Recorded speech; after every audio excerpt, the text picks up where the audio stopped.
वैकुंठ का शाब्दिक अर्थ है जहां कुंठा न हो। कुंठा यानी निष्क्रियता, अकर्मण्यता, निराशा, हताशा, आलस्य और दरिद्रता। इसका मतलब यह हुआ कि वैकुंठ धाम ऐसा स्थान है जहां कर्महीनता नहीं है, निष्क्रियता नहीं है।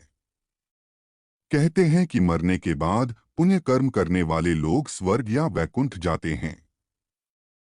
हालांकि वेद यह नहीं कहते हैं कि मरने के बाद लोग स्वर्ग या वैकुंठ जाते हैं। वेदों में मरने के बाद की गतियों के बारे में उल्लेख मिलता है और मोक्ष क्या होता है इस पर ही ज्यादा चर्चा है। खैर, हम आपको पुराणों की धारणा अनुसार बताना चाहेंगे कि वैकुंठ धाम कहाँ है और वह कैसा है। हिंदू धर्म के अनुसार कैलाश पर महादेव ब्रह्मलोक में ब्रह्मदेव बसते हैं। उसी तरह भगवान विष्णु का निवास वैकुंठ में बताया गया है। वैकुंठ लोक की स्थिति 3 जगह बताई गई है: धरती पर, समुद्र में और स्वर्ग के ऊपर। वैकुंठ को विष्णुलोक और वैकुंठ सागर भी कहते हैं। भगवान श्री कृष्ण के बाद इसे गोलोक भी कहने लगे। चूंकि श्री कृष्ण और विष्णु एक ही हैं, इसीलिए श्री कृष्ण के निवास स्थान को भी वैकुंठ कहा जाता है। पहला वैकुंठ धाम। धरती पर बद्रीनाथ, जगन्नाथ और द्वारिकापुरी को भी वैकुंठ धाम कहा जाता है। चारों धामों में सर्वश्रेष्ठ हिंदुओं का सबसे पावन तीर्थ बद्रीनाथ नर और नारायण पर्वत श्रृंखलाओं से घिरा। अलकनंदा नदी के बाएं तट पर नीलकंठ पर्वत श्रृंखला की पृष्ठभूमि पर स्थित है। भारत के उत्तर में स्थित यह मंदिर भगवान विष्णु का दरबार माना जाता है। बद्रीनाथ धाम में सनातन धर्म के सर्वश्रेष्ठ आराध्य देव श्री बद्रीनारायण भगवान के 5 स्वरूपों की पूजा अर्चना होती है।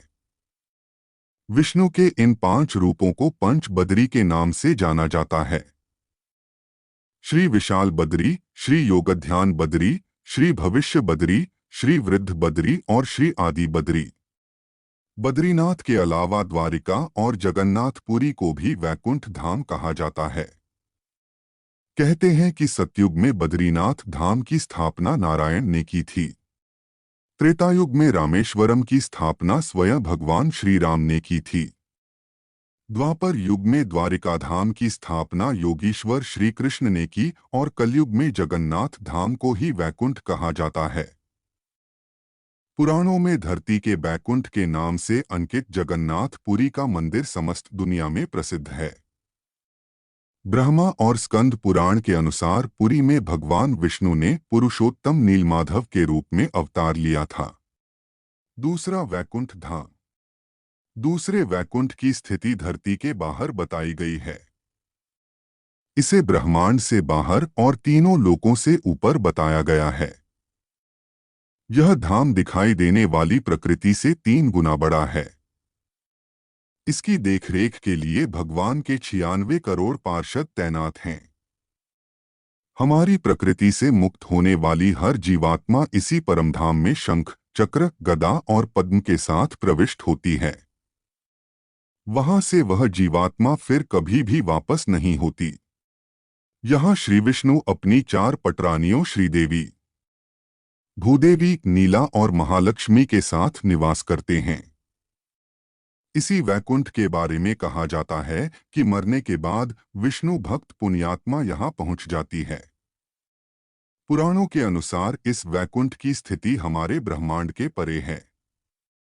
जीवात्मा जब उस वैकुंठ की यात्रा करती है तो उसको विदा देने के लिए मार्ग में समय के देवता, प्रहर के देवता, दिवस के देवता, रात्रि के देवता, दिन के देवता, ग्रहों के देवता, नक्षत्रों के देवता, माह के देवता, मौसम के देवता, पक्ष के देवता, उत्तरायण के देवता, दक्षिणायन के देवता, सभी तलों, अतल, सुतर, पाताल आदि के देवता, सभी 33 कोटि के देवता पहले उसे पुनः किसी योनि में धकेलने का प्रयास करते हैं या वैकुंठ जाने देने से रोकते हैं।